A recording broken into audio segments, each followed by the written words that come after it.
예수님의 공생애는 침례 받으시는 것부터 시작이 됩니다.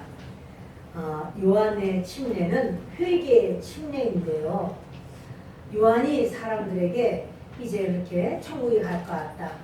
하나님의 나라가 가까이 왔다. 회개하라. 이 말에 사람들이 침례를 받으러 오는데 그것이 베다니 지역이에요. 근데 그 지역에 와서 침례를 받는데 요한이 침례를 주면 죄가 다 사라지고 없어질까요? 요한은 그렇게 생각했을까요? 또 침례 받는 사람도 내가 침례 받기만 하면 나 죄가 다 사라져 이렇게 생각을 할까요? 그렇다면 요한은 도대체 왜 침례를 주는 걸까요?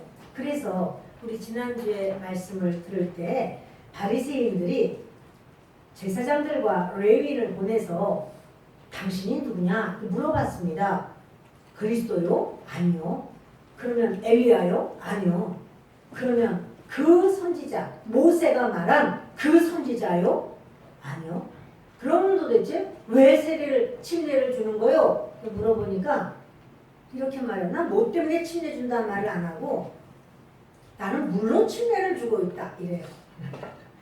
물로 침례 준 거 다 알죠? 그래서 그러나 내 뒤에 오시는 분이 있는데 그분은 성령으로 침례를 줄 것이다. 이런 말을 하는 거예요. 근데 오늘의 말씀 중에 왜 내가 침례를 주는가 하는 게 나와요. 침례 주는 목적이. 요한이 침례를 주는데 예수님이 이렇게 자기에게 나오시는 겁니다. 그때 요한이 이렇게 말해요. 세상 죄를 지고 가는 하나님의 어린 양이로다. 이런 말을 합니다. 그리고 내가 전에 말하기를 내 뒤에 오는 사람이 있는데 나보다 앞선 것은 그가 나보다 먼저 계심이라 한 것이 바로 이 사람이다. 이렇게 가르쳐요. 자, 우리 31절부터 있습니다. 나도 그를 알지 못하였으나 내가 와서 물로 세례를 베푸는 것은 그를 이스라엘에 나타내려 하니라. 요한이 또 증언하여 이르되 내가 보매 성령이 비둘기같이 하늘로부터 내려와서 그의 위에 머물렀더라. 나도 그를 알지 못하였으나 나를 보내어 물로 세례를 베풀라 하신 그이가 나에게 말씀하시되 성령이 내려서 누구 위에든지 머무는 것을 보거든 그가 곧 성령으로 세례를 베푸는 이인 줄 알라 하셨기에 내가 보고 그가 하나님의 아들이심을 증언하였노라 하니라. 아멘. 침례 요한하고 예수님은 친척간이에요. 그래서 마리아가 천사의 방문 가운데서 너는 아들을 낳을 거다. 그리고 받아들였어요. 주의 계집 종이오니 말씀대로 이루어지이다. 그러면서 예수님은 마리아의 태안에 점같이 임했습니다. 근데 마리아가 처음에 믿지 못할 때 그렇죠? 너의 친척 중에 엘리사벳은 나이 많고 늙어서 이제까지 자녀 못 낳았지만 하나님께서 그를 아이를 베게 하셨다. 그러면서 그 말을 듣고 마리아는 자기가 예수님을 잉태할 거라는 말을 듣고는 그대로 엘리사벳 집으로 가죠. 갔더니 엘리사벳 태안에 침례 요한이 태아로 있었어요. 그때요, 그 예수님의 그 잉태하심 앞에서 요 태아가 막 기뻐서 성령 충만해서 막 뛰는 거예요. 태아가 그 어머니 뱃속에서 그 영이 이미 예수님을 알아보는 거죠. 막 뛰는 거예요. 그러니까 예수님과 침례 요한은 친척간이고 침례 요한이 예수님을 모를 리가 없습니다. 그때 이런 일이 있었어. 이런 말도 들었을 것이고 자기보다 6개월 동생이에요. 그런데 요한은 이런 말을 해요. 31절에 나도 그를 알지 못하였다 이렇게 말하고 33절에도 나도 그를 알지 못하였다 이런 말을 2번이나 합니다. 요한이 예수님을 알지 못했나요? 알았죠. 그런데 왜 알지 못했다고 그럴까요? 그거는 인간 예수로 한 거예요. 인간 예수, 나보다 동생, 우리 친척 예수. 그러나 그가 모르는 건 뭐냐면 메시아인 예수를 몰랐어요. 아, 예수님이 메시아이시구나. 이분이 바로 우리를 구원하는 하나님의 그 어린 양이구나. 그걸 몰랐어요. 여기에 그게 자세하게 나오지 않지만 앞뒤를 이렇게 유추해서 보면 이런 말씀이 있었던 것 같습니다. 하나님 앞에 요한이 기도할 때 하나님께서 너는 침례를 주어라. 그러면 너에게 나오는 어떤 분이 있는데 그분에게 성령이 임해 있는 걸 보면 그게 사인이다. 그분이 바로 메시아다. 그러니 너는 침례를 줘라. 그러니까 요한이 침례를 준 이유는 사람이다 죄인이다 라는 것도 알려주는 거고 그래서 회개하라. 천국이 가까이 왔다. 이렇게도 말을 했지만 또 하나는 이분이 바로 메시아다. 그 얘기 하려고 침례 준 거예요. 31절을 다시 읽습니다. 나도 그를 알지 못하였으나 내가 와서 물로 세례를 베푸는 것은 그를 이스라엘에 나타내려 함이라 하니라. 내가 물로 침례 주는 이유는 이스라엘에 예수님이 이분이 바로 우리의 메시아다라고 알려주기 위해서. 그래서 모두 다 예수님 앞에 귀를 기울이고 예수님이 하시는 걸 보면서 하나님이시로다. 우리의 하나님 구원자시로다. 이렇게 알아야 된다는 거예요. 그거 알려주려고 나는 이분이 메시아다. 이거 알려주기 위해서 침례를 주는 거다. 이렇게 말씀을 하는 겁니다. 29절을 보십니다. 이튿날 요한이 예수께서 자기에게 나오심을 보고 이르되 보라 세상 죄를 지고 가는 하나님의 어린 양이로다. 여기 보면요. 하나님의 어린 양이다 보면 어린 양이 많죠. 많은 어린 양 중에서 이렇게 한 어린 양을 말하는 게 아니고요.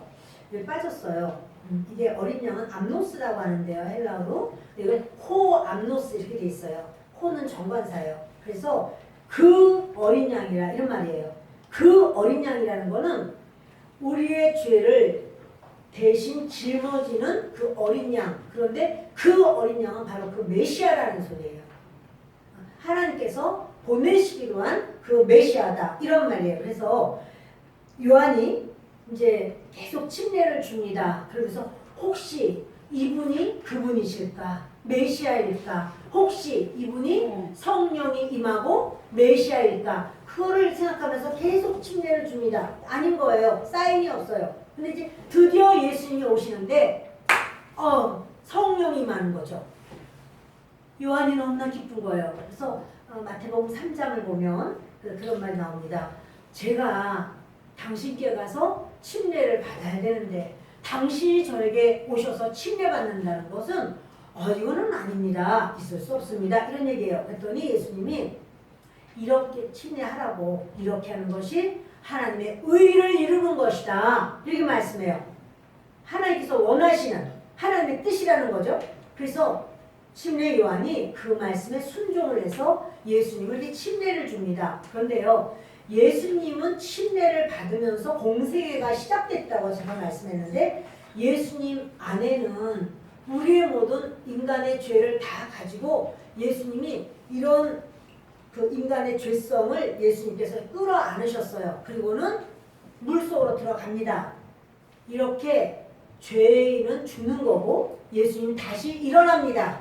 그러시면서 예수님이 부활하신과 같이 예수님 안에 들어있는 우리 인간도 살아나는 거예요. 다시 사는 부활의 역사가 있음을 보여주시는 거죠. 그래서 그 요한은 지금 말하는 거예요. 세상 죄를 지고 가는 하나님의 그 어린 양이라 바로 메시아다. 이런 말씀합니다.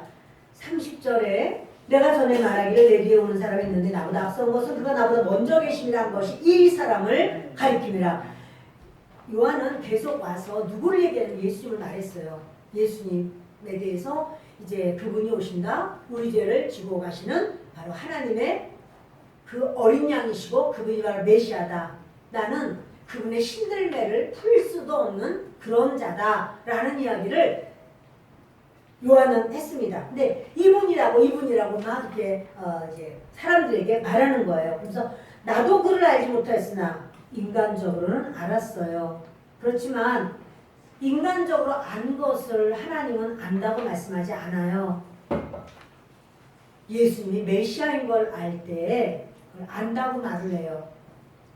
그리고 내가 물로 세례를 베푸는 것은 그를 이스라엘에 나타내려 함이라 하니라.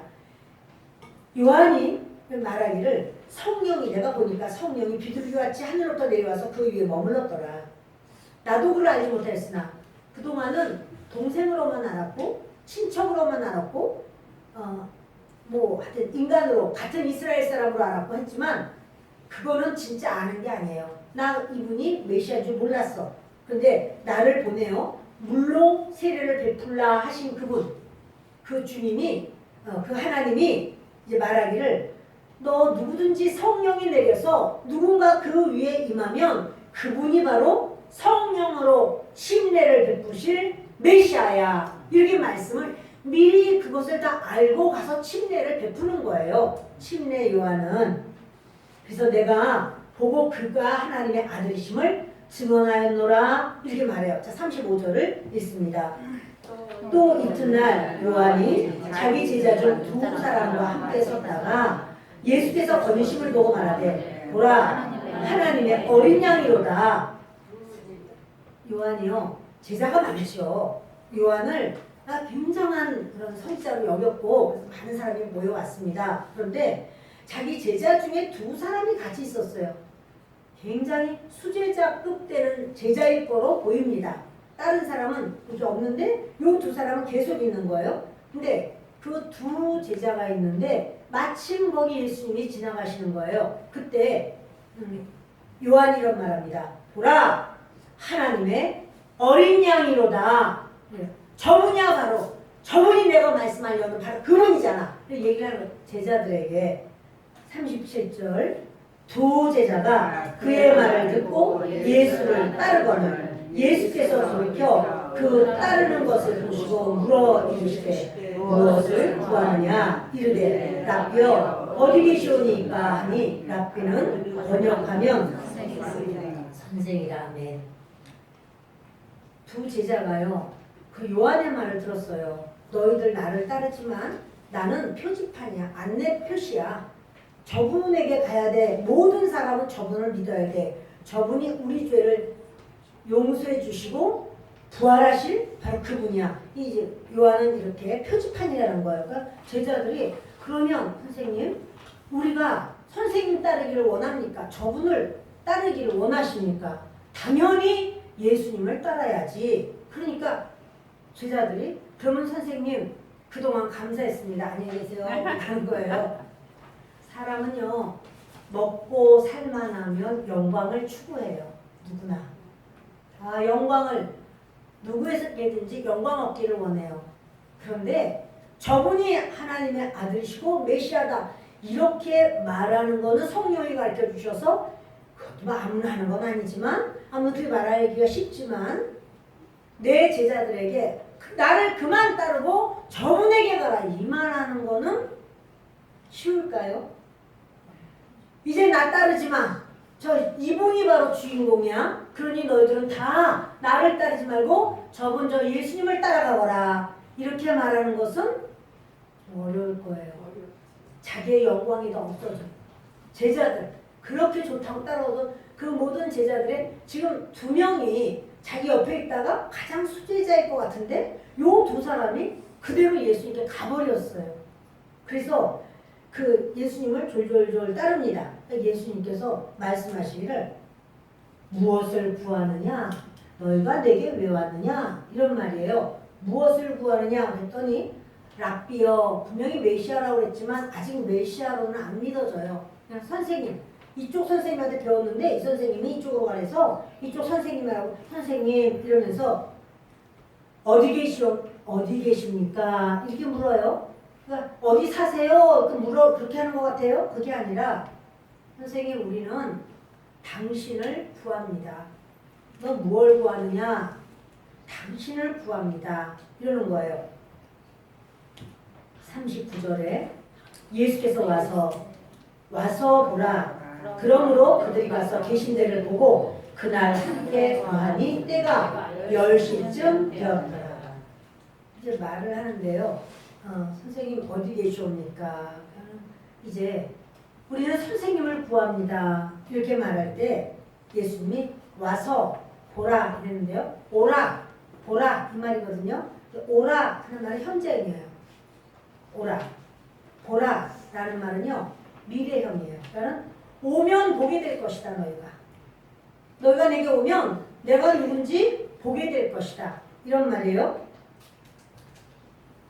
그래서 그들이 이제 가서 계신 데를 보고 그랬죠. 아, 예수님이 요만한 원룸에 사시네 이런 걸 본 게 아니라 예수님이 누구신 줄을 보는 거예요. 이 본다는 말은요 그냥 보는 게 아니고요 깊이 관찰하는 거예요. 그러니까 아는 이들이 영적인 눈이 열려지고 깊은 것으로 본 거예요. 다시 말하면 메시아의 힘을 본 거예요. 그래서 메시아의 힘을 보고 그날 함께 거하니 때가 10시쯤 되었더라. 10시는 지금 시간으로 하면 오후 4시입니다. 근데 이거 이 요한복음을 쓴 게 언제냐 하면 요한이 80이 넘었을 때, 그러니까 반모섬으로 귀양 가기 전에, 반모섬에 90세잖아요. 반모섬으로 귀양 가기 전에 쓴 거니까 80이 훌쩍 넘었을 때예요. 그런데 이 사건은 언제냐면 요한이 예수님께로 갔을 때 20살 됐을 때거든요. 그러면 얼마큼데요? 60년이 넘는 그런 긴 세월 후에 쓴 거예요. 그런데 그 시간도 적었어. 그때가 오후 4시야. 이걸 뭐냐면요. 요한이 예수님을 메시아구나. 그리고 너무 깊이 놀라고 마음에 아주 인상적이었는데 60년도 넘은 그 사건이 너무나 삼삼해. 그 시간조차 안 잊어버려. 그는 항상 기억해서 그 오후 4시 내가 예수님을 만나서 예수님이 메시아인 줄 아는 바로 그 시간이야. 이래 중요해서 적은 거예요. 이 시간이 뭐하러 시간적이 있을까? 이렇게 우리가 생각할 수 있겠지만 이것은 그냥 시간 적은 게 아니라 60년도 넘었어도 나는 잊을 수 없어. 그분과의 첫 만남 속에서 그분이 메시아인 걸 안 것이 야 그때가 바로 내가 마음에 팍 와닿은 내가 메시아를 만났구나. 하나님이 보내주신다고 하는 그 메시아 이분이로구나. 깨달은 바로 그 시간이 오후 4시야. 이렇게 여긴 거야. 이걸 적은 거예요. 여러분 가슴이 좀 뛰지 않으세요? 우리도 주님을 만나고 우리도 주님과의 깊은 그 첫 만남의 시간을 우리가 생각하면은 아 나도 그때 그렇게 주님을 만나지 주님이 그렇게 이렇게 하셨지. 기도굴에 들어가서 하나님 앞에 기도할 때 주님이 그때 그 찬양도 주셨고 그 말씀도 주셔서 내가 하나님께 얼마나 눈물로 기도를 할 때 내 옷이 겉에까지 이렇게 땀이 한겨울이었는데 그 모직바지를 입었는데 이렇게 할 때 땀이 이렇게 배어나왔어요. 제 얘기예요.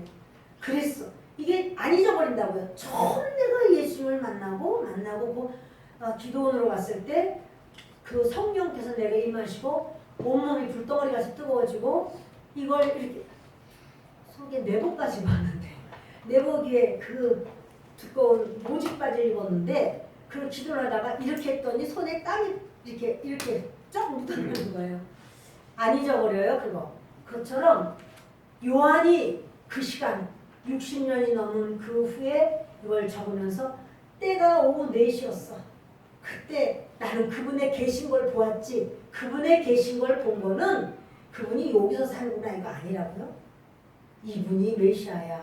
그래서 이렇게 요한이 쓴 이 글 하나하나는요 전부 영이에요. 영.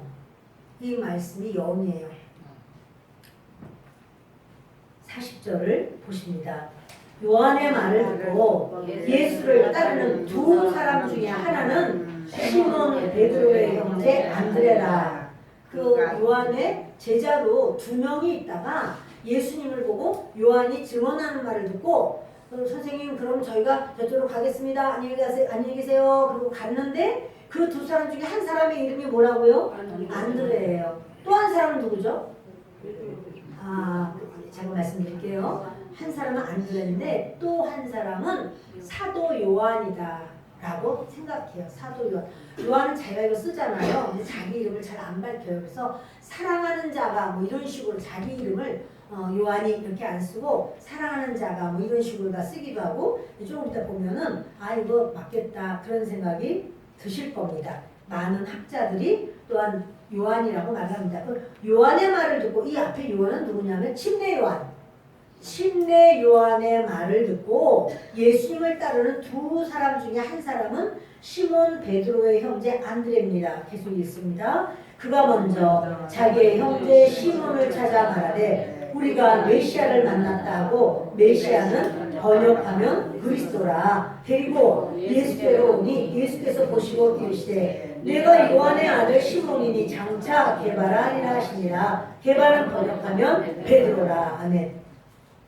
안드레가요 예수님이 메시아인 걸 알아버렸어요.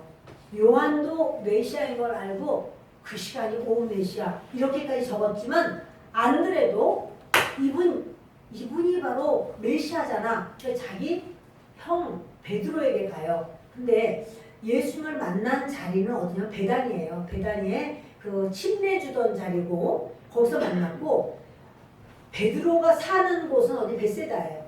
벳세다는 저 위인데 벳세다에서 여기 베다니까지는 거리가 100km쯤 돼요. 여러분 여기 천안에서 어디? 저기 서울 톨게이트까지 100km. 거의 근데 그 거리를 가는 거예요. 우리 형제 베드로에게 예수님이 메시아라는 하나님이 메시아 보냈다는 것을 전해야 되겠다. 그 100km를 가는 거예요. 가서 베드로 자기 형제를 만나서 내가 메시아를 만났어. 뭐? 하나님이 약속하신 분명히 그 메시아를 만났어. 우리 선생님 요한 알지? 침례 요한 알지? 그 선생님이 말씀하셨어. 그런데 우리가 만났는데 그분 진짜 메시아야. 그 말을 듣고 베드로가 따라오는 거예요. 예수님께로 왔어요. 그래서 그 예수님을 딱 만났더니 예수님께서 베드로를 딱 보시더니 이런 말씀해요. 42절 데리고 예수께로 오니 예수께서 보시고 이르시되 내가 요한의 아들 시몬이니 장차 게바라 하리라 하시니라. 게바라는 말은요 베드로라는 말이거든요. 베드로는 페트라예요. 페트라 반석이라는 말이에요. 그런데 예수님이 이름을 바꿔주시죠. 시몬은 갈대인데 들으심 듣는다 이런 말도 있어요. 근데 그 베드로로 이름을 바꾸십니다. 여러분 이름을 붙여주는 사람은 내 이름을 지어준 사람. 그러니까 부모가 자녀의 이름을 붙여주죠. 통치권을 갖게 돼요. 이름을 지어준 사람이 통치권이 있어요. 그 사람을 통치할 수 있는. 그리고 소유권이 있어요. 이름 바꿔주시는 분이 많죠. 하나님께서 아브라함을 아브라함이라고 하시고 사레를 사라라고 하시고 하나님께서 사람을 만드신 다음에 그 사람의 이름을 붙이셨어요. 아담, 너는 아담이야 이렇게 부르시고 아담아 아담아 이렇게 부르셨어요. 하나님께서 사람을 통치하시는 거예요. 우리가 하나님의 통치를 안 받으면 안 되게 돼 있어요. 예. 그리고 우리는 하나님의 소유예요. 내가 내 소유가 아니라 나는 하나님의 소유예요. 그런데 그 주님께서 베드로를 너는 이제 너 시몬이라고 너는 네 이름이 베드로야 이렇게 말해요. 여러분 보면 우리는 하나님께서 아담에게 너 모든 짐승들 이름 네가 붙여. 토끼, 여우, 사자, 호랑이, 코끼리, 기린 뭐 붙이는 대로 전부 그 동물의 이름이 됐는데요. 그러면 동물의 통치권은 누가 가지고 있나요? 사람이 가지고 있죠. 동물이 그래서 사람을 따르게 돼 있어요. 그 동물의 소유권 사람에게 있어요. 요즘은 동물을 참 귀하게 여기고 막 너무 사랑해서 막 딸이라고 그러고 아들이라고 그러고 개들도 막 그래요. 그런데 참 우리가 통치해야 된다는 걸 기억하셔야 된다고 생각합니다. 어떤 가정이 있었는데 개가 얼마나 크냐면 저보다 더 커요. 진짜로. 한번 해봤자 얼마나 되겠어? 이거밖에 안 되지. 개가 저보다 더 큰데 걔는 그 딸이야. 그치? 딸. 근데 그 딸이 잠을 잘 때는 침대가 있으면 부부가 있고 중간에 개를 넣는데 개가 자다가 자기들이 뒤척이면은 깰까봐 그 걔 엄마 아빠는 내려서 바닥에서 자고 걔는 침대에서 자더라고요. 통치권은 여러분 우리에게 있어요. 사람에게 있어요. 그래서 그분이 그 집안에 있는 모든 의자는 다 개의자예요. 다 개털 붙어 있어. 다 개의자야. 거기 앉으면 개가 와서 막 밀어요. 막. 내 의자에 왜 앉았냐고. 그래서 제가 딱 보니까 아 그렇구나 해서 1인용 의자에 제가 앉았어요. 그거는 걔 못 앉아. 워낙 커. 걔는 좀 약간 이렇게 근데 걔 엄마가 자기가 걔 엄마라고 했어. 걔 엄마가 우리 교회 나오는 거를 걔를 데리고 나오겠다고 그래요. 그래서 괜찮다고 생각하죠. 바깥에다가 매면 되니까 그늘진 데다가 했더니 안 된대. 같이 예배드리고 그래서 어려울 것 같다고 다른 분들이 좀 무서워할 것 같다고 못 나오겠대요. 그래서 마음이 바뀌는 시라고. 근데 여러분 그 통치권이 주어진 거예요. 이름을 붙여준. 우리 자녀들 부모님의 통치 받는 거 맞다는 거예요. 알았죠? 부모님의 통치를 받아야 되는 거예요. 네. 부모님 들이받으려고 하면 안 되는 거예요. 네. 저와 여러분에게 주님은 이렇게 이름을 바꿔주시는데 오늘 이름들 다 바뀌어서 가세요. 이스라엘로. 이 말씀을 전할 겁니다. 43절 읽겠습니다. 이튿날 예수께서 갈릴리로 나가려 하시다가 빌립을 만나 이르시되 나를 따르라 하시니 빌립은 안드레와 베드로와 한 동네 베세다 사람이라. 빌립이 나다나엘을 찾아 이르되 모세가 율법에 기록하였고 여러 선지자가 기록한 그 이를 우리가 만났으니 요셉의 아들 나사렛 예수니라 하네. 이제요 베드로가 예수님을 만났고 그리고 예수님과 함께 자기의 베세다로 갔습니다. 근데 그 베세다에 빌립이라는 사람이 있는데 이 빌립은 베드로, 안드레 다 베세다 사람이에요. 그리고 거기 빌립도 살아요. 근데 빌립을 예수님이 보셨어요. 그 예수님이 콜링하는 거예요. 빌립, 나를 따라오라. 그러니까 빌립이 예수님을 만나고 이분 메시아네 이걸 알게 돼요. 만나는 사람마다 주렁주렁 이렇게 예수님을 따라오게 돼요. 그런데 그 빌립이 예수님을 만나자마자 나다나엘에게 찾아가요. 여보게 내가 모세가 율법에 기록한 또 여러 선지자가 기록한 그분을 만났는데 요셉의 아들 나사렛 예수시여 그분 메시아야. 이렇게 말하는 거예요. 빌립이. 여러분 예수님을 만난 사람은요 전도하게 돼 있어요. 예수님을 만나면 전하지 않으면 안 되게 돼 있어요. 내 속에서 막 전하고 나만 구원받을 수 없어. 나 우리 가족들한테 전도해야 돼. 우리 아이들에게 전도해야 돼. 이건 내 친구한테 전도해야 돼. 이것을요 감출 수가 없어요. 멈출 수가 없어요. 이거는 하게 돼 있어요. 그러니까 어떻게 해요? 안드레가 예수님을 만난 다음에는 당장 형에게 복음을 전하고 또 그 마을에 예수님 같이 가셨다가 빌립 오너라 했더니 빌립이 예수님 보자마자 만나서 메시아인 줄 알고는 나다나엘에게 가서 나 메시아 만났어. 그렇게 말하니까 나다나엘이 그래요. 나다나엘이 이르되 나사렛에서 무슨 선한 것이 날 수 있느냐. 빌립이 이르되 와서 보라 하니라. 나다나엘이요 그냥 나사렛을 업신여기는 그런 발언만 한 게 아니라 율법에 정통한 사람이에요. 그러니까 메시아는 나사렛에서 안 나.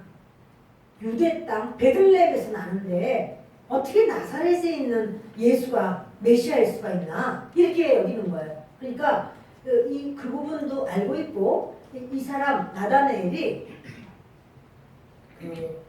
예수님 앞에 이제 그런 자기가 이건 아닌 것 같은데 이런 생각을 하는 거죠. 근데요 빌립은 두 마리야. 딱 이렇게 말해요. 와서 보라 이래요. 여기서 와서라는 건 현재형이야. 오라. 보라 이래요. 보라는 거는 지금 부정각어로 씌워져 있어요.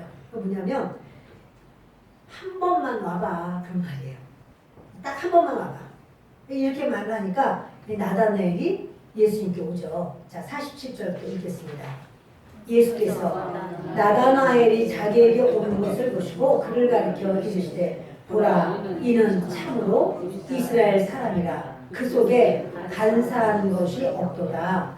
나다나엘이 이르되 어떻게 나를 아시나이까? 예수께서 대답하여 이르시되 빌립이 너를 부르기 전에 내가 무화과 나무 아래에 있을 때 보았노라. 나다나엘이 대답하되 라삐여 당신은 하나님의 아들이시오 당신은 이스라엘의 임금이로소이다. 예수께서 대답하여 이르시되 내가 너를 무화과 나무 아래에서 보았다 함으로 믿느냐? 이보다 더 큰 일을 보리라. 또 이르시되 진실로 진실로 너희에게 이르노니 하늘이 열리고 하나님의 사자들이 인자 위에 오르락 내리락 하는 것을 보리라 하시니라. 아멘. 이제 나다나엘이 예수님께 왔습니다. 근데 예수님께 올 때 예수님께서 나다나엘이 먼저 말씀하시기를 이래요. 보라 이는 참으로 이스라엘 사람이라 그 속에 간사한 것이 없다. 거기 간사하다라는 말은요, 속인다, 거짓말한다. 그러니까 속이는 자, 괴계를 가진 자, 간사한 자가 그 똑같은 단어를 그렇게 해석할 수 있어요. 거짓말하는 자, 속이는 자, 그 괴계를 갖고 이렇게 간사하다. 지금 이런 말이에요. 근데 여러분 간사하다는 그 이름을 가진 자가 있죠. 누구냐면 야곱이에요. 야곱이 속이는 자 이거든요. 아버지도 속이고 형도 속이고 그랬어요. 근데 그 야곱은 여기서는 야곱의 이야기를 안 할 수 없어요. 그러니까 지금 이렇게 간사한 것이 없다. 야곱은 바로 간사한 자고 너는 참 이스라엘이야. 이스라엘 사람이에요. 자, 야곱과 이스라엘 어때요? 야곱이 변하여 이스라엘이 됐죠. 야곱은 주님을 만나기 전에는 야곱이었고 속이는 자였고 간사한 자였고 주님을 만난 후에는 이스라엘이 됐죠. 근데 사람들이 다른 사람이 나를 어떻게 볼까 해서 사람들이 어떻게 보는가에 관심을 두고 사람에게 보이려고 행했단 말이에요. 그를 주님은 간사하다고 여기세요. 사람이 볼 때 어떻게 보는가 그것 따라서 하는 것을 주님은 간사한 자다 이래요. 그런데 너는 간사한 것이 없어 라고 말하면 사람 보게 행하는 게 아니라 하나님 앞에 행한 거죠. 그게 이제 이스라엘이 된 거예요. 주님은요 지금 간사한 자 그 야곱은 어떠했느냐면 사실 야곱은 태어나면서부터 복덩어리로 태어났어요. 그가 태어난 게 아브라함의 후손으로 왔잖아요. 그리고 이미 태어났을 때 아브라함 살아있었거든요. 하나님 섬기는 거를 아브라함 통해서 아주 교육을 제대로 받았죠. 그리고 하나님이 뭐라냐면 뱃속에 있을 때부터 큰 자는 어린 자를 섬길 것이고 어린 자는 큰 자가 될 것이라고 나는 야곱은 사랑하고 에서는 미워한다 이렇게 하셨어요. 그러니까 태어나면서부터 야곱은 복을 받고 태어났는데 자기가 둘째로 태어난 차자인 것이 그렇게 못마땅한 거예요. 법 가운데는 장자가 복을 받는 건데 이걸 어떡하나 해서 야곱이 인간적인 노력과 수고를 많이 하는데 인간적인 노력과 수고를 한 결과가 뭐냐면 도망자예요. 그래서 그 베델에 와서 거기서 그냥 아무도 없는 그 땅에 혼자 돌베개 들고 자잖아요. 근데 거기서 꿈에 사닥다리가 하늘까지 올라간 그 사닥다리 거기서 천사들이 오르락 내리락 하는 그 모습을 보게 됩니다. 그런데요 야곱은 그때 어떤 상황이냐면 자기가 정말 열심히 하려고 복받기 위해서 최선을 다하면 다 할수록 간사한 자가 돼요. 아버지를 속여야 되지. 그래서 형의 옷도 가서 몰래 형의 방에 들어가서 형 옷을 갖다가 자기가 입어야 되지. 또 염소 털로다가 여기 매끈매끈한 것을 다 이렇게 붙여야 되지. 또 그 음식을 했는데 자기 집안에 있는 거 잡아다가 했는데 아버지가 야 그거 오늘 뭐 잡아왔니? 그러면은 마치 자기가 잡은 것처럼 아 우리 아버지는 뭐 예를 들어서 산 사슴을 좋아하신다. 사슴을 잡았습니다. 이게 거짓말해야 되잖아요. 이제 거기서 거짓말이니까 사슴고기에 들어가는 재료 양념으로 막 뭐야 뭐 들깨도 왕창 넣고 막 깻잎도 왕창 넣고 이렇게 해서 그렇게 사슴고기처럼 해가지고 가져갔을 거 아니에요? 소고기처럼 안 해가고 그런 거. 또 아버지가 너 누구냐? 그러면 제가 아버지의 맏아들 에서입니다. 이 말을 막 하고 가까이 오라 만질 때 아 참 이상하다. 그럼 몸은 이렇게 다 에서 같은데 그럼 목소리가 이상해 야옥 같다. 아니 아버지 아니 그럴 리가 있어요. 어떻게 빨리 해왔냐. 아이고 하나님 아버지 하나님께서 빨리 잡게 하셨나이다. 뭐 이렇게 하면서 거짓말을 그러니까 자기가 복을 받으려고 최선을 다할수록 간사한 자가 돼요. 그리고 그 간사함의 결론은 도망자가 돼요. 아무도 없는 그 광야에서 자기가 혼자 살면서 어느 짐승의 도시락이 될지 몰라요. 그냥 그 자리에서 어느 짐승을 봤다 그러면 그냥 한 입에 먹을 수 있는 그런 야곱의 모습이에요. 그런데 하나님께서는 그 밤에 야곱을 만나주시면서 뭐냐면 야곱 내가 너를 다시 돌아오게 할 거야. 안전하게. 너 이곳 다시 내가 데려다 놓을 거야. 이런 말씀을 해요. 하나님은 어떻게 보시냐면 야곱이 내 힘으로 내 수고로 내 노력으로 내 뜻으로 최선을 다해서 산 결과는 형의 칼날이 무서워서 도망가는 도망자이지만 하나님은 도망자로 보시지를 않고 하나님은 하나님의 사람 이스라엘로 보시는 거야. 아직 이스라엘 아닌데. 자, 졸다가도 이 시간에 눈을 뜨시는 시간이에요. 감사합니다. 여러분 주님이 저와 여러분을 어떻게 보실까요? 오늘 이 자리에 앉았지만 이 마음이 그냥 버글버글해가지고 막 화가 안 타는 분도 꽉 닫고 나오신 분이 없기를 바라지만 혹시 계시다고 할지라도 또 일주일 동안 돌아보니까 아휴 일주일 동안 그냥 어떻게 살았는지 모르겠어. 아주 그냥 기가 막혀. 하루도 싸우지 않은 날이 없네. 하루도 내가 기분 나빠가지고 속상해서 내가 그러지 않은 날이 없네. 이렇게 했어도 하나님은 어떻게 보시느냐 하면 이스라엘로 보시는 거죠. 아멘. 예, 하나님이 그게 여러분 놀라운 하나님의 그 은총이에요. 아멘. 우리 부족한 못난 모습. 그래서 맨날 이따 기도해야지 이따 기도해야지 보면서 아침이야. 이따 성경 읽어야지 이따 성경 읽어야지 벌써 일주일 지났어. 이렇다고 할지라도 잘했다는 거 아니야. 계속 그렇게 하자는 것도 아니야. 그러나 하나님은 여러분을 이스라엘로 보신다고요. 아멘. 나는 너를 못 이겨. 너는 아주 밝은 자야. 너는 나를 이기는 나의 사람이야. 이렇게 인정하신단 말이야. 하나님이 야곱을 그렇게 보셨어요. 야곱 너 그렇게 했는데 야곱이요. 뭐 하여튼 삼촌 집에 가서도 얼마나 열심히 살았는지 말할 수 없어요. 밤이나 낮이나 눈 붙일 겨를이 없이 살았다고 했어요. 그래 여러분 야곱을 어떻게 따라가요? 그러나 야곱이 부유하게 된 건 하나님의 은혜지 야곱의 꾀가 그래서 그런 건 아니에요. 아멘. 그래서 그렇게 열심히 하고 열심히 살고 부자가 되고 뭐 가진 것도 많았지만요. 그 야곱이 도달한 곳이 어디냐면 야복강입니다. 근데 형이 또 죽이러 온다는 소리를 듣고 이제 자기 짐승떼를 보내기 시작하는 거죠.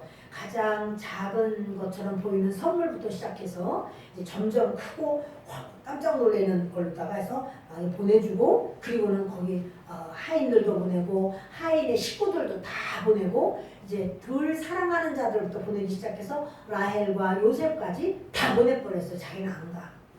자기는 안 가.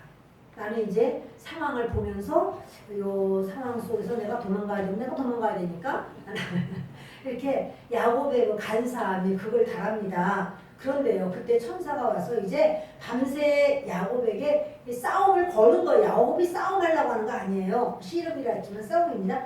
근데 막 싸움을 거니까 어쩔 수 없이 싸움이 붙었어요. 야곱이 그 사람과 싸움할 때 지려고 생각했을까요? 이기려고 생각했을까요? 이기려고 해요. 당연히 이기려고 하죠. 밤새도록 싸웠어요. 그게 바로 우리예요. 우린 이기고 또 이기고 싶어요. 모든 삶에서. 그래서 내가 최선을 다해요. 근데 야곱이 그렇게 이기려고 하지만 그 사람이 하는 말이 이제 아침이 왔으니까 나 놔둬라. 나 가야 되겠다. 야곱이 못 가게 막 붙잡는 거예요. 그때 어떻게 해요? 끝까지 이겨먹으려고 그러잖아요. 그게 무슨 말이냐면 우리는 우리의 인생을 내가 어떻게 하면 될 거라고 생각해요. 더 노력하면 되지. 최선을 다하면 되지. 요렇게까지 했으니까 더 그렇게 하면 되지. 잠 안 자고 하면 되지. 내가 이렇게 인맥을 내가 구축해서 이렇게 하면 되지.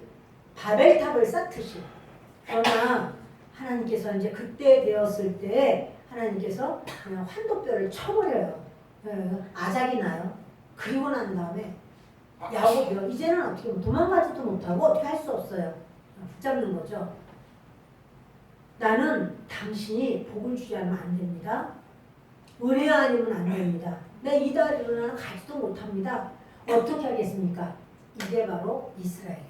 아멘. 내가 하면 돼. 내가 조금만 더 열심히 하면 돼. 내가 지금부터 내가 최선을 다하면 돼. 하지 말라는 게 아니라 목소리 하지 말라는 아무것도 하지 마. 그건 아니에요. 그러나 나의 주인은 하나님이셔. 아멘. 그리고 하나님께 은혜를 구하는 거예요. 근데 하나님의 은혜도 하나님의 은혜로 주시는 거예요. 아멘. 내가 땡깡을 부린다고 하나님 주시는 게 아니라 하나님의 은혜를 하나님이 은혜로 주시는 거예요. 근데 그 은혜를 야곱이 받은 거예요. 그때 야곱은 자기가 베델에서의 그 꿈이 해석이 돼요. 그 꿈이 뭐냐면 사닥다리가 있고 천사들이 오르내린 거잖아요. 근데 그것이 바로 근데 여러분 보세요. 야곱이요. 그 많은 재산도 갖고 있는데 왜 꼭 집으로 가려고 했을까요?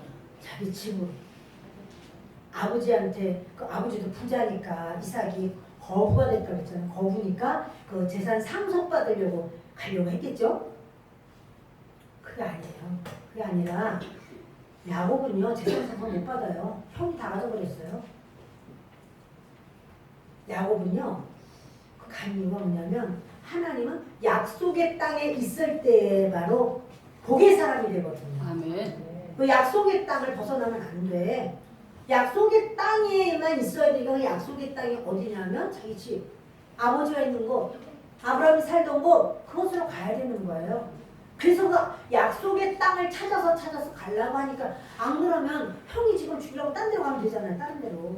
자기도 가진 거 많은데 그러나 야곱은 그게 아니라 하나님의 은혜의 땅, 하나님이 축복하시는 땅, 그것은 하나님이 약속하신 아브라함에게 약속하신 그 땅으로 가야만 되는 거예요. 그래서 그쪽으로 가는 거예요.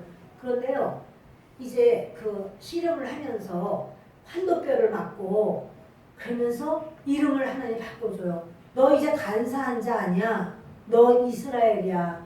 하나님과 겨루어서 이겼어. 라고 말했지만 그것은 뭐냐면 너는 드디어 은혜를 알게 됐어. 은혜로 산다는 것을 네가 알게 됐어. 아멘. 나는 은혜의 하나님이야. 아멘. 네가 최선을 다해서 너의 최선 다한 것만큼 네가 얻어서 사는 것이 아니고 네가 나에게 은혜를 구하면 나는 너에게 은혜를 얼마든지 주는 하나님이야. 이런 거예요. 그러니까 그가 최선을 다한 야곱이었을 때 속이고 또 속이고 간사하고 또 간사한 그 야곱이 간 곳은요 그렇게 아무도 없는 그 짐승의 울음소리만 들리는 그러한 벌판이었어요. 베델. 그렇지만 그래도 하나님께서는 거기서도 야곱을 내가 너 지켜줄 거야. 내가 너 보호해줄 거야. 더 열심히 하네. 그러나 하나님은 그 야곱에게 그러시는 거예요. 야곱 너는 드디어 오늘 알게 됐어. 이 야곱이 그러죠. 나에게 복 주시지 않으면 나는 살 수 없어요. 나에게 복 좀 주세요. 나에게 복 이게 매달리니까 여러분 그걸 주님이 원하시는 거예요. 내가 할 수 있어. 내가 뭐 밤새도록 공부하지 마. 지금부터 공부하기 시작하면 하여튼 기말고사는 괜찮을 거야. 뭐 이런 식으로 생각한다면 주님은 나에게 구해. 네가 기말고사 잘 본다고 인생 성공하는 것도 아니야. 내가 너를 밀어줘야지 돼. 아멘. 내가 너를 위해서 열어줘야지 돼. 아멘. 너의 모든 것이 나에게 있어. 아멘. 나가 누구예요? 하나님께 있다는 거예요. 아무리 잘했어도요, 문이 닫혀버리면, 하늘이 노처럼 돼버리면요, 그러면 거기서 비가 올 수가 없어요. 하나님 열어주셔야 돼요. 우리의 모든 것이요, 주님이 주님 앞에 구해야 돼요. 주님, 실력이 있어도 하나님께 구해야 돼요. 지금 야곱이 실력이 없었나요?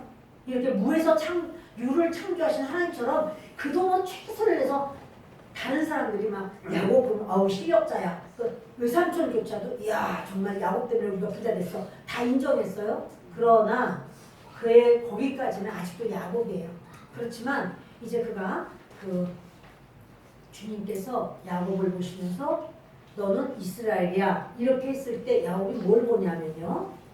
베델에서의 그 새닭다리 그리고 나의 진정한 하나님이 예비하신 약속의 땅은 가나안 땅이 아니라 나의 약속의 땅은 저 하늘 위에 있는 땅이야. 아멘. 아멘. 아멘. 하나님이 복 주시기로 하신 나에게 주실 내가 차지해야 될 그 땅은 가나안 땅이 아니라 저 하늘 위에 있어. 아멘. 이것을 드디어 야곱은 알게 돼요. 그래서 야곱은요, 제가 이제 그 땅으로 갔지만 그렇게 최선을 다해서 형이 자기를 죽일 것 같은 이런 어려움 속에서도 정말 승리하게 된 바로 이런 다음에 그가 야곱이 가나안 땅을 들어가죠. 그러나 가나안 땅 들어가서 가나안 땅에서 끝까지 살다가 죽었다라는 말을 들어보셨나요? 없어요. 야곱은 거기 살다가 애굽으로 가요. 그래서 결국 애굽에서 살다가 죽어요. 그렇죠? 왜 그러냐면 아니 약속의 땅이라며. 약속의 땅에서 살아야지 왜 거기 나가지? 그것은요. 야곱은 알았어요. 진짜 약속의 땅은 저기야. 하나님의 나라예요. 아멘. 저와 여러분에게 하나님 약속하신 진짜 약속의 땅은 하나님의 나라예요. 아멘. 그런데 이 땅에 가나안 땅, 그 가나안 땅은 무엇인가? 그것은요 상징이란 말이에요. 너는 가나안 땅에 살아야 돼. 예표요, 모형이에요. 우리 교회에서 살아야 돼. 예표고 모형이에요. 교회는 이렇게 우리 하나님께서 이제 영원한 하나님의 나라가 있어요. 교회는 하늘나라는 아니에요. 하나님의 나라는 천국은 아니에요. 그러나 교회는 뭐냐면 살아계신 주님을 가시적으로 보여주는 곳이 교회예요. 아멘. 그래서 이제 야곱은요 그걸 알기 때문에 내가 가야 될 곳은 진정으로 가야 될 곳은 저 천국이구나, 저 하늘나라구나 그걸 알아요. 그러니까 하나님께서 이제는 너 애굽으로 내려가라. 그때 지체하지 않고 내려가요. 그리고 이 70명의 그 자기의 후손들을 데리고 야곱이 거기 왕초잖아요. 근데 떼거지 중에 왕이에요. 아무것도 없어. 이제 가서 이제 다 빌붙어서 먹어야 돼요. 떼거지 중에 왕이 갔는데 그 바로 왕이 이렇게 물어봐요. 연세가 어떻게 되셨습니까? 물어보니까 제가 130세인데 험악한 인생을 살았습니다. 그러죠? 왜 험악한 인생 살았을까요? 야곱이라 간사하게 살다 보니 그 거짓 뭡니까? 속이고 또 속이고 뿐만 아니라 내 힘으로 살려고 막 최선을 다해서 한 밤낮 없이 애를 쓰고 눈 묻힐 겨를도 없이 살았으니 그 인생이 얼마나 험악한지. 내 인생이 130년인데 험악한 인생을 살았습니다. 여러분 중에서 험악한 인생을 사셨습니까? 아무도 대답하지 않고 웃기만 하시는데 은혜로운 인생을 사셨습니까? 역시 대답이 없어요. 마음으로 대답하셨죠? 여러분 우리가 그동안에 내가 모든 걸 해야 돼. 이거 아니면 안 돼. 어느 정도가 나는 목표가 있어. 이때까지는 이렇게 돼야 되고 저때까지는 이렇게 돼야 돼. 지금 이게 안 됐잖아. 그러니까 나는 더 열심히 해야 돼. 열심히 하지 말라는 소리가 아닙니다. 그러나 여러분 우리의 주인은 하나님이시고 그 하나님께 은혜로 구하세요. 하나님께서 문을 열어달라고 하나님께서 하나님께서 주시는 것도 은혜고 그 은혜를 주님은 주시기를 원하시고 아멘. 떼거지 중에서 왕되는 그 야곱이요 이런 말을 해요.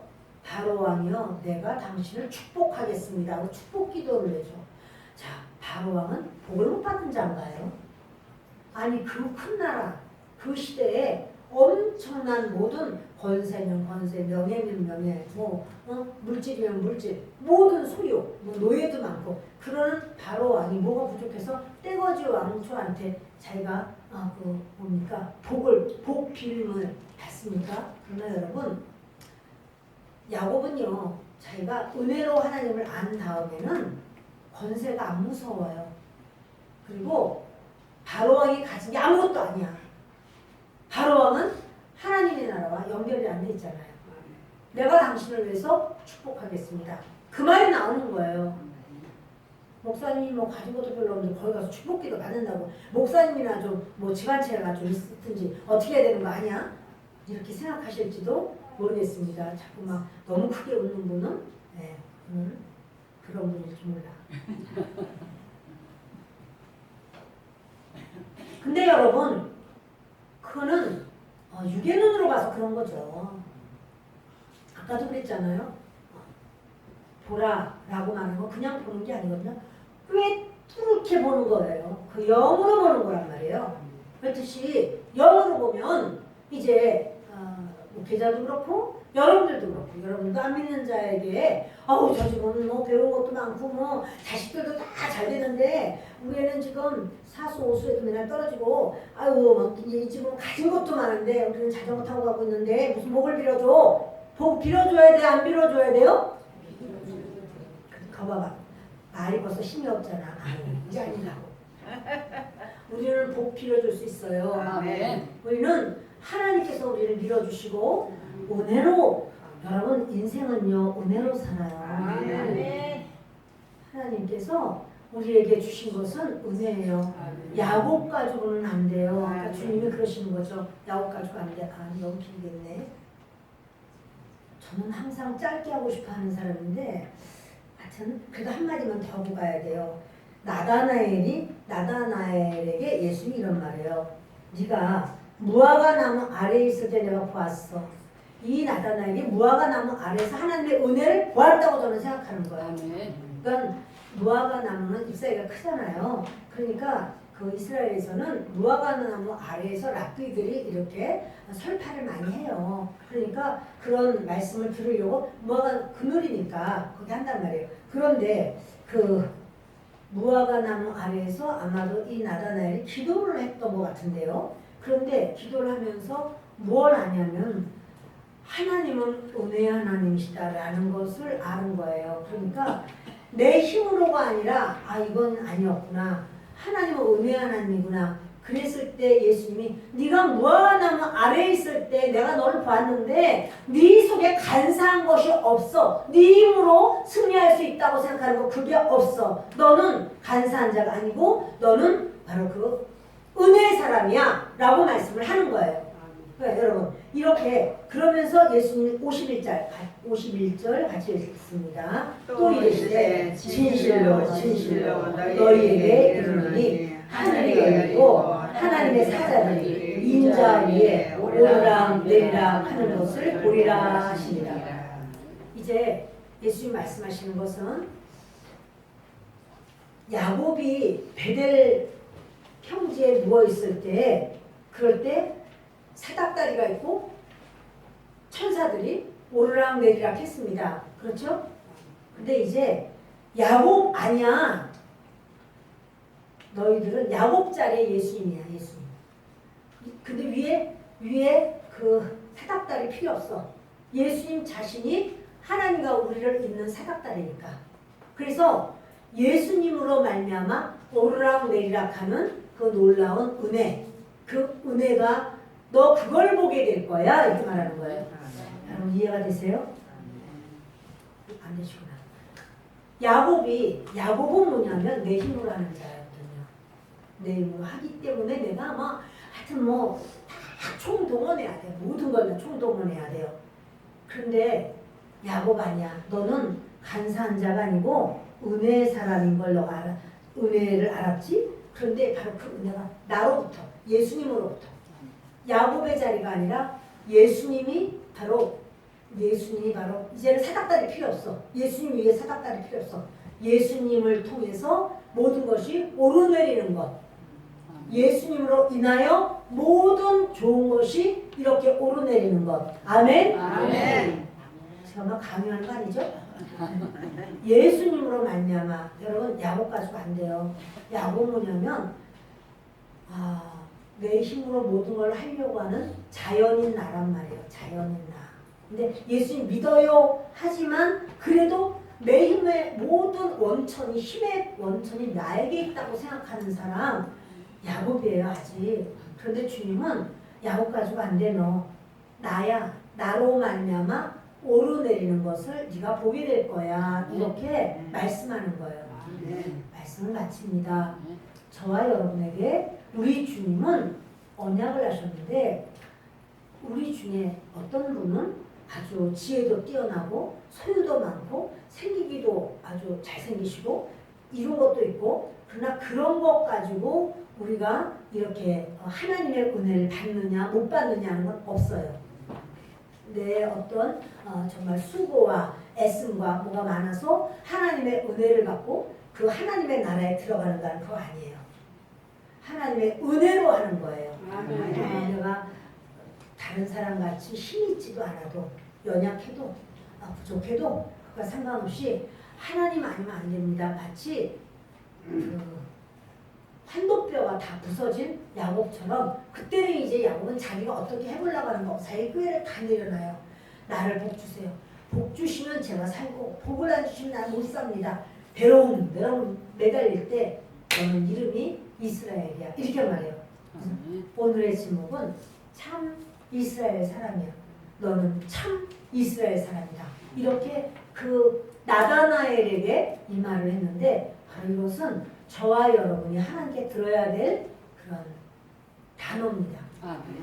오늘도 저와 여러분이 정말 우리의 그런 모든 삶에 여러분 혹시 다 이렇게 돼야 되는데 저렇게 돼야 되는데 여러 계획이 있고 그것 때문에 마음이 타고 또 그렇지 않아서 막 속이 상하고 저 사람이 나를 도와야 되는데 어찌 저 사람 나를 안 돕지? 우리 가족이 좀 밀어줘야 되는데 왜 나를 밀지 않는 거야? 여러 가지 이런 게 있어도 여러분 하나님은 여러분을 밀어주시고 도와주시고 그게 뭐냐면 여러분 야곱이 큰 어려움 가운데서 드디어 하나님을 붙들듯이 우리도요 큰 슬픔이나 큰 낙심이나 큰 고통 속에서 드디어 하나님 아니면 내가 못 살겠다는 그런 고백이 나오는 거예요. 주님 아니면 안 되고 주님이 날 좀 도와주십시오. 이렇게 할 때 드디어 주님은 우리에게 너는 참 이스라엘 사람이라 이렇게 우리를 불러주시는 줄을 믿습니다.